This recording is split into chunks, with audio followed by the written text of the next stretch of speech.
Hi friends, we are going to solving this question. तो question देखते हैं।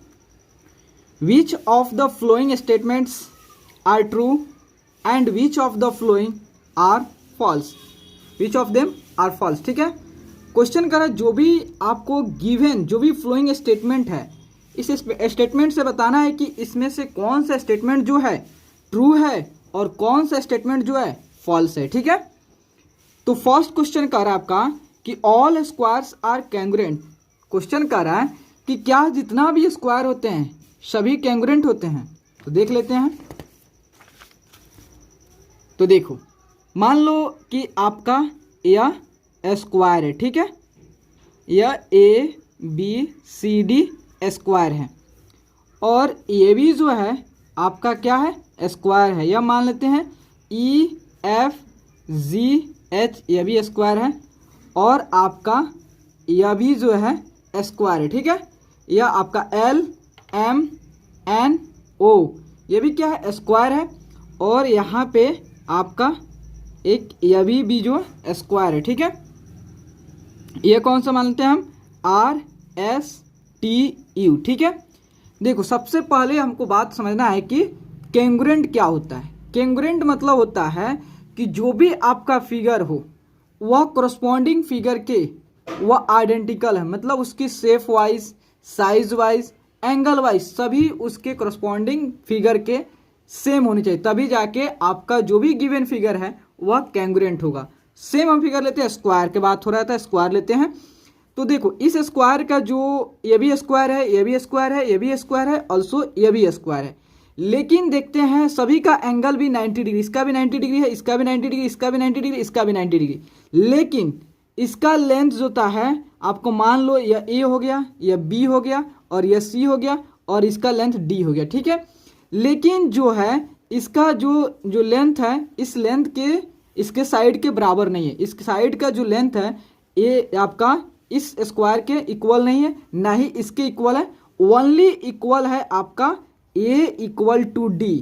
ये साइड जो आपका स्क्वायर ABCD का जो स्क्वायर का जो साइड है वह A है और RSTU का जो साइड आपका D है यह इक्वल है। मीन्स कह सकते हैं कि जो आपका स्क्वायर ABCD जो है वह क्या है, कैंग्रुएंट है RSTU, लेकिन ये दोनों जो होता है एक इसके कैंग्रुएंट नहीं है, क्योंकि जो होता है इसके जो साइड है उस जो लेंथ है, जैसे मान लो इसका B है, ये A जो होता है not equal to B, also not equal to C, यह आपका डिफरेंट है, बशर्ते इसमें एंगल सेम है।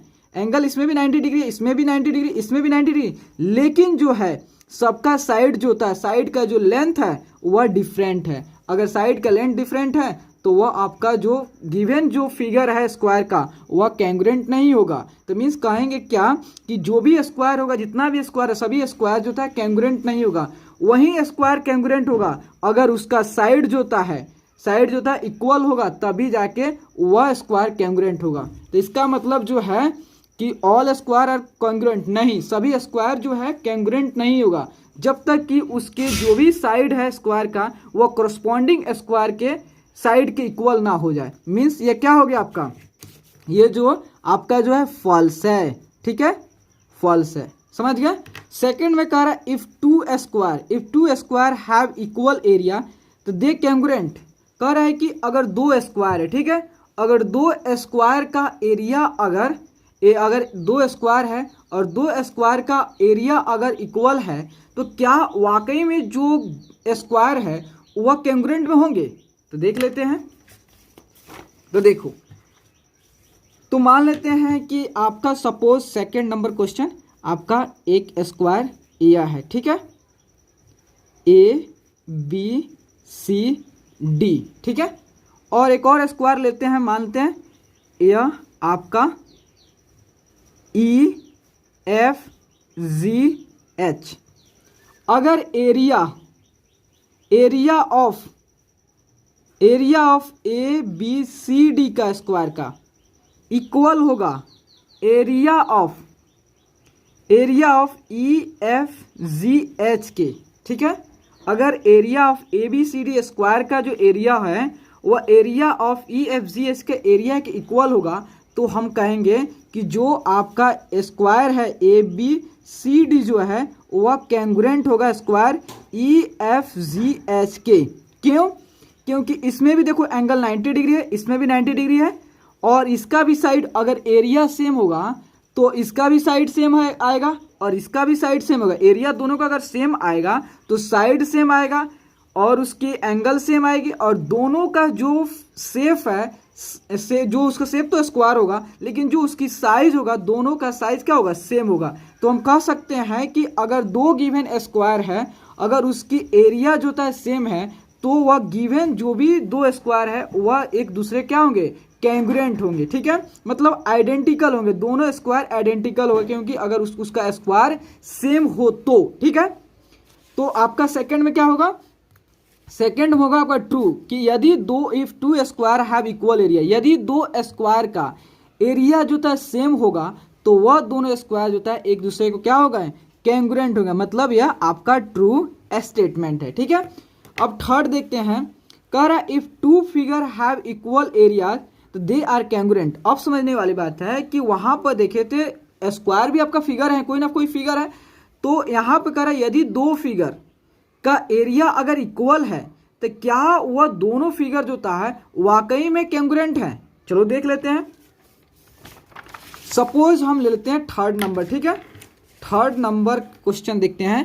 तो देखो थर्ड नंबर मान लो एक आपका यह ट्रायंगल हो गया, ट्रायंगल हो गया, और एक आपका स्क्वायर हो गया। ठीक है, स्क्वायर हो गया, समझिएगा अच्छा से। तो इसका हो गया आपका ए बी सी ई एफ जी और यह क्या हो गया? एच हो गया।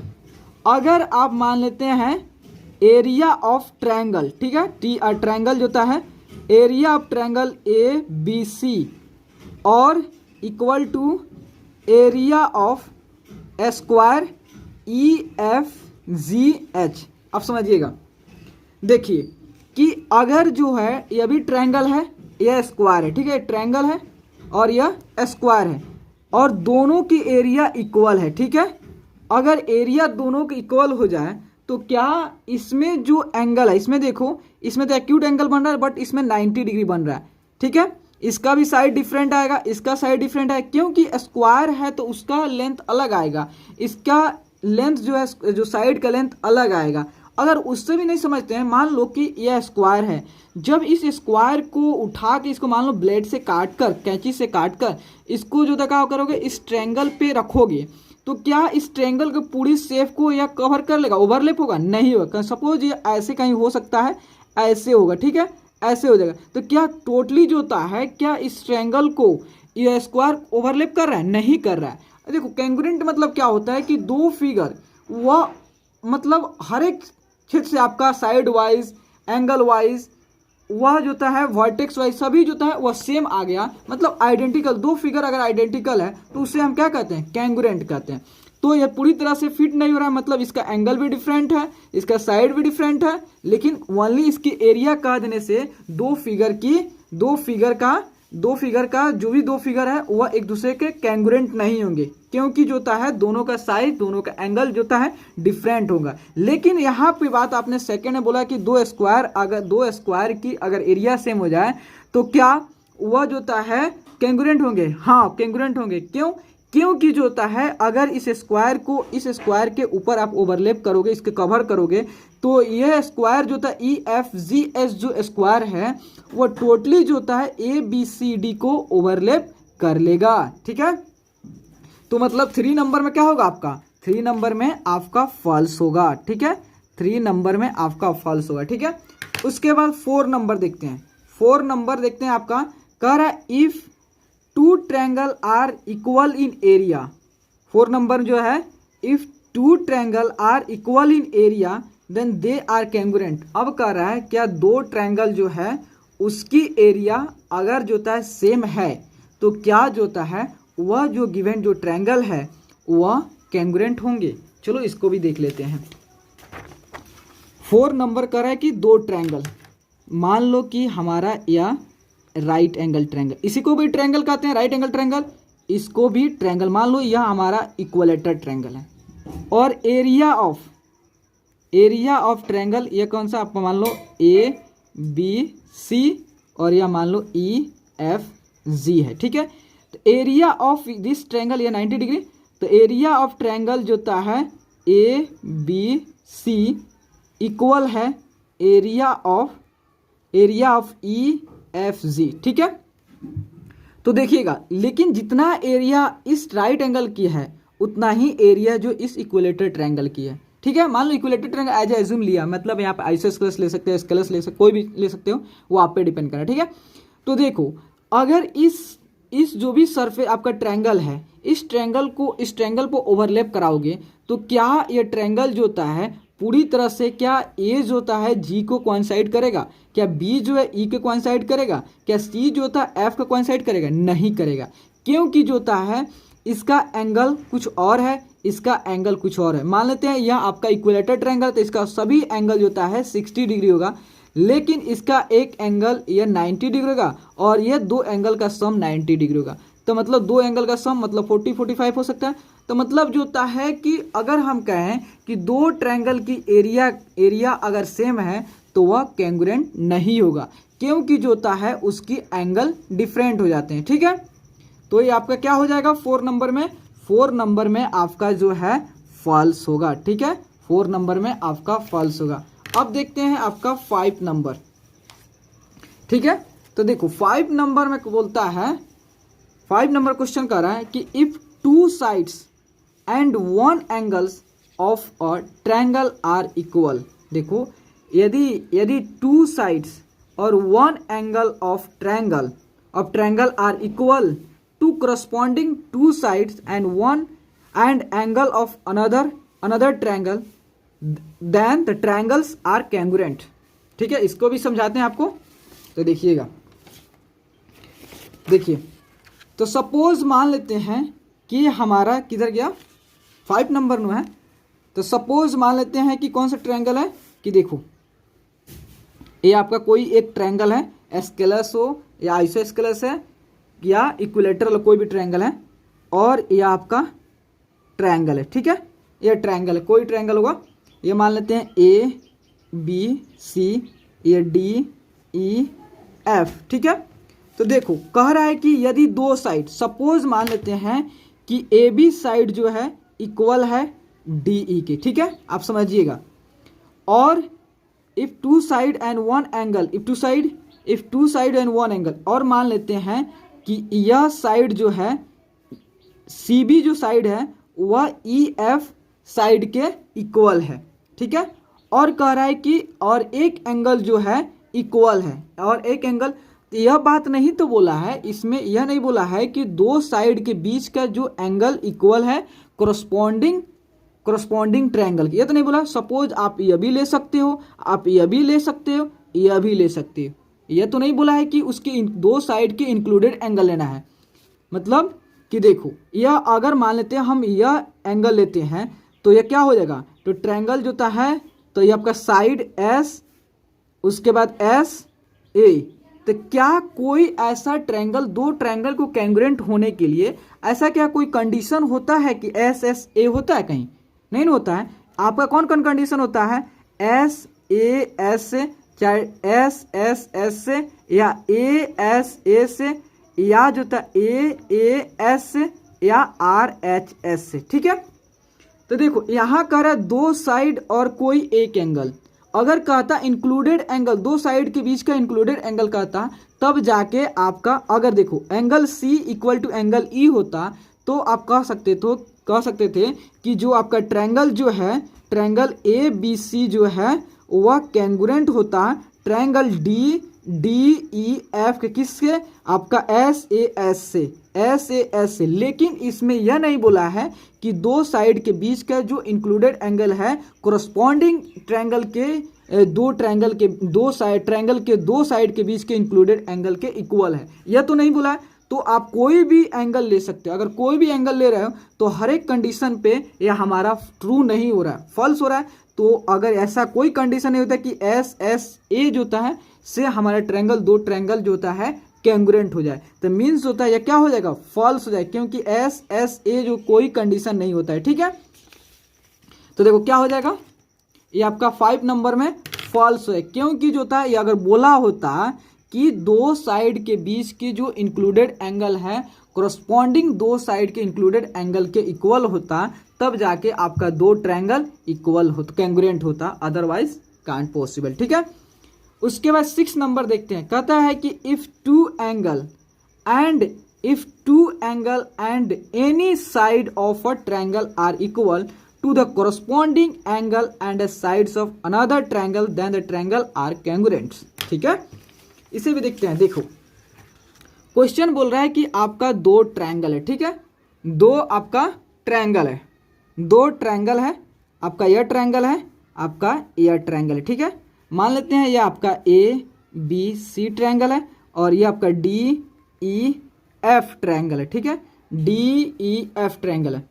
तो देखिए इसमें कह रहा है कि दो एंगल और वन कोई साइड, कह रहा है टू एंगल। तो सपोज हम मान लेते हैं कौन सा, यह एंगल जो एंगल ए जो है एंगल डी के इक्वल है, एंगल सी जो होता है एंगल ई के इक्वल है।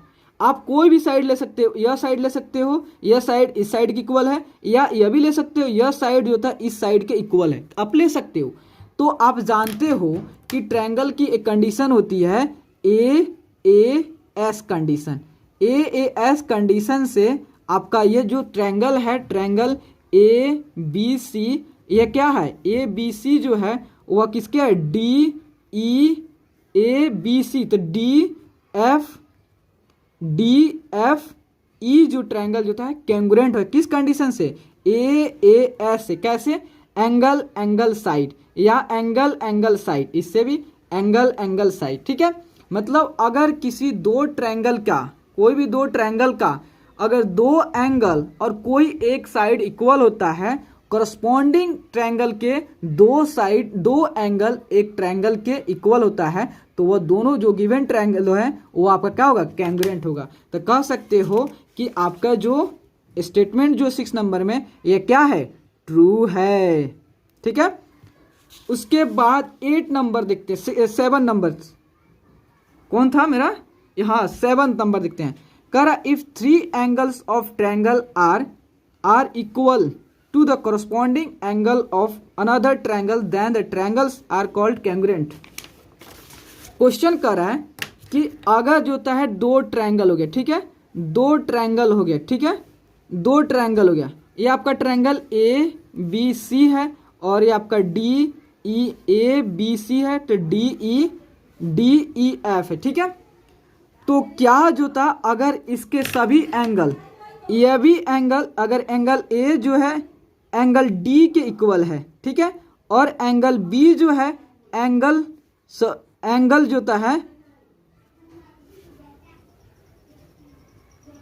एंगल A जो होता है एंगल D के इक्वल है, एंगल B जो होता है एंगल E के इक्वल है, और एंगल C जो है वह एंगल F के इक्वल है।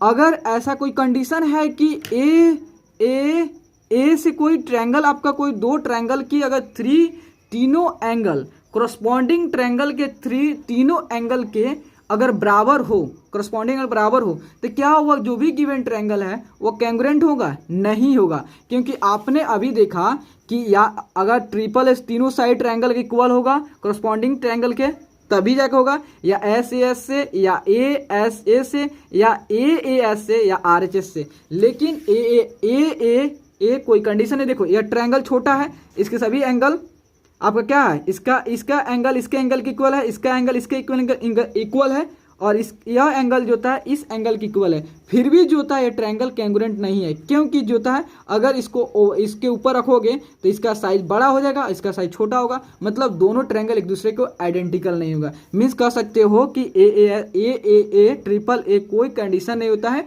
ट्रायंगल कैंग्रुएंट करना। तो कह सकते हो ट्रायंगल ABC जो होता है वह जो होता है कैंग्रुएंट नहीं है, कि नॉट कैंग्रुएंट। ठीक है, मान लो ऐसे not congruent to triangle DEF। ठीक है, ये कैंग्रुएंट नहीं है। तो आपका क्वेश्चन नंबर 7 जो होता है क्या होगा, ये क्वेश्चन नंबर 7 जो होता है फॉल्स होगा। ठीक है, अब क्वेश्चन नंबर 8 देखते हैं। ठीक है, क्वेश्चन नंबर 8 बोल रहा है कि if the hypotenuse and one acute angle of right angle triangle are equal to the hypotenuse and the corresponding acute angle of another right triangle, then the triangle are congruent. ठीक है, तो देखते हैं. ठीक है, पेपर ले लेते हैं. तो देखो कह रहा है कि आपका ये क्या है, राइट एंगल ट्रायंगल. ठीक है, ये राइट एंगल ट्रायंगल है, यह आपका राइट एंगल ट्रायंगल है. यह मान लेते हैं ए बी सी, ये आपका डी ई एफ है. ठीक है, दो ट्रायंगल हो गया, दो राइट एंगल ट्रायंगल हो गया. कह रहा है कि आपका जो हाइपोटेनस है, मान लो यह हाइपोटेनस ए सी जो है इक्वल टू डी एफ के है, और यह 90 डिग्री है, यह भी 90 डिग्री है. और बोला है कि इसमें से कोई भी एक एक्यूट एंगल, सपोज हमारा यह एक्यूट एंगल जो एंगल सी जो है एंगल एफ के बराबर है, तो जो गिवन जो ट्रायंगल है तो क्या एक दूसरे को कैंग्रुएंट है, देख लेते हैं. तो देखो यहाँ एंगल है, यहाँ एंगल है, यह साइड है, तो ए एस से क्या हो जाएगा, ये ट्रायंगल जो है कैंग्रुएंट हो जाएगा. क्यों, क्योंकि यह एंगल इस एंगल के बराबर है, यह एंगल जो इस एंगल के बराबर है, और यह हाइपोटेनस इस साइड के बराबर है. मतलब ये गिवन जो ट्रायंगल है वह कैंग्रुएंट हो जाएंगे. क्या लिखोगे, ट्रायंगल ए बी सी जो है वह कैंग्रुएंट हो जाएगा. ए बी सी जो था D triangle D E F के. तो मीन्स जो 8 नंबर जो गिवन स्टेटमेंट है वह क्या होगा, यह आपका ट्रू होगा. क्योंकि अगर किसी ट्रायंगल के हाइपोटेनस और कोई एक एक्यूट एंगल जो होता है करस्पॉन्डिंग ट्रायंगल के हाइपोटेनस और एक्यूट एंगल के इक्वल होता है, तो जो गिवन ट्रायंगल है वह जो होता है ए एस से जो होता है क्या हो जाएगा, ए एस से जो होता है आपका ए एस से यह कैंग्रुएंट हो जाएगा. ठीक है, 8 नंबर जान गए. अब आपको देखते हैं 2 क्वेश्चन और बचा है. ठीक है, तो 9 नंबर कह रहा है कि if the hypotenuse of right triangle is equal to the hypotenuse of another right triangle then the triangle are congruent. ठीक है, तो आपका कौन सा 9 नंबर. तो देखो 9 नंबर में कह रहा है कि दो आपका क्या है, दो आपका राइट एंगल ट्रायंगल है, दो आपका राइट एंगल ट्रायंगल मान लेते हैं ए बी सी और आपका डी ई एफ. ठीक है, तो देखो कह रहा है कि जो भी इस triangle A B C triangle का हाइपोटेनस जो है और triangle D E F triangle का हाइपोटेनस जो डी एफ जो इक्वल है, और यह एंगल 90 डिग्री है और यह एंगल 90 डिग्री है, और दूसरा किसी प्रकार का डाटा के बारे में कोई नॉलेज नहीं दिया है, किसी प्रकार का नॉलेज नहीं दिया है कि एंगल सी जो है एंगल एफ के इक्वल है, या एंगल डी जो है एंगल ए जो है एंगल डी के इक्वल है, या जो था ए बी साइड जो था डी ई साइड के इक्वल है, या बी सी साइड जो था ई एफ के इक्वल है. ऐसा किसी प्रकार का इंफॉर्मेशन नहीं दिया है. बस हमको 2 ही इंफॉर्मेशन दिया है कि एक राइट एंगल है तो यहाँ पे 90 डिग्री होगा, तो ये भी 90 डिग्री होगा, और एक हाइपोटेनस के बारे में ही हमको इंफॉर्मेशन मिला है. तो आप जानते हो कि ए से कोई भी ट्रायंगल क्या होता है, प्रूव नहीं होता है. तो कह सकते हैं कि जो ट्रायंगल जो होता है ऐसा ए कोई कंडीशन नहीं होता है जिससे दो ट्रायंगल जो होता है कैंग्रुएंट हो जाए. तो ऐसा कहोगे कि जो भी ये गिवन ट्रायंगल है ये एक दूसरे के कैंग्रुएंट नहीं है. मतलब 9 नंबर में क्या हो जाएगा, फॉल्स हो जाएगा.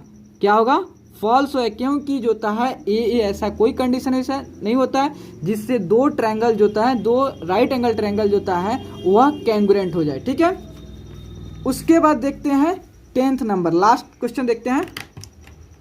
देखो लास्ट क्वेश्चन कहता है कि if 2 triangle are congruent then their corresponding sides and their corresponding angles are congruent. कह रहा है सपोज अगर 2 ट्रायंगल हो गया. ठीक है, मान लेते हैं ट्रायंगल जो होता है ए बी सी और ट्रायंगल आपका हो गया डी ई और एफ. ठीक है, अगर ट्रायंगल जो आपका ट्रायंगल ए बी सी जो है वह कैंग्रुएंट है ट्रायंगल डी ई एफ के, तो क्या इसके कॉरस्पॉन्डिंग पार्ट जो कॉरस्पॉन्डिंग साइड है, जो भी इसकी साइड है कॉरस्पॉन्डिंग ट्रायंगल के साइड्स के इक्वल होंगे, या कॉरस्पॉन्डिंग इसकी जो एंगल है corresponding triangle D E F के इक्वल होंगे. यस ऑफ कोर्स होंगे, क्योंकि जैसे ही आपका 2 ट्रायंगल एक कैंग्रुएंट हो जाते हैं मतलब आइडेंटिकल हो जाते हैं, तो उसकी जो कोरस्पॉन्डिंग साइड होते हैं, कोरस्पॉन्डिंग एंगल होते हैं या कोरस्पॉन्डिंग वर्टेक्स होते हैं, वह सभी के सभी क्या होते हैं, इक्वल हो जाते हैं। ठीक है, तो एंगल ए जो होता है आपका, एंगल ए जो होता है, एंगल ए जो है वह एंगल डी के इक्वल हो जाएगा, एंगल बी जो है एंगल ई के इक्वल हो जाएगा, अगर एंगल जो होता है सी है एंगल एफ के इक्वल हो जाएगा,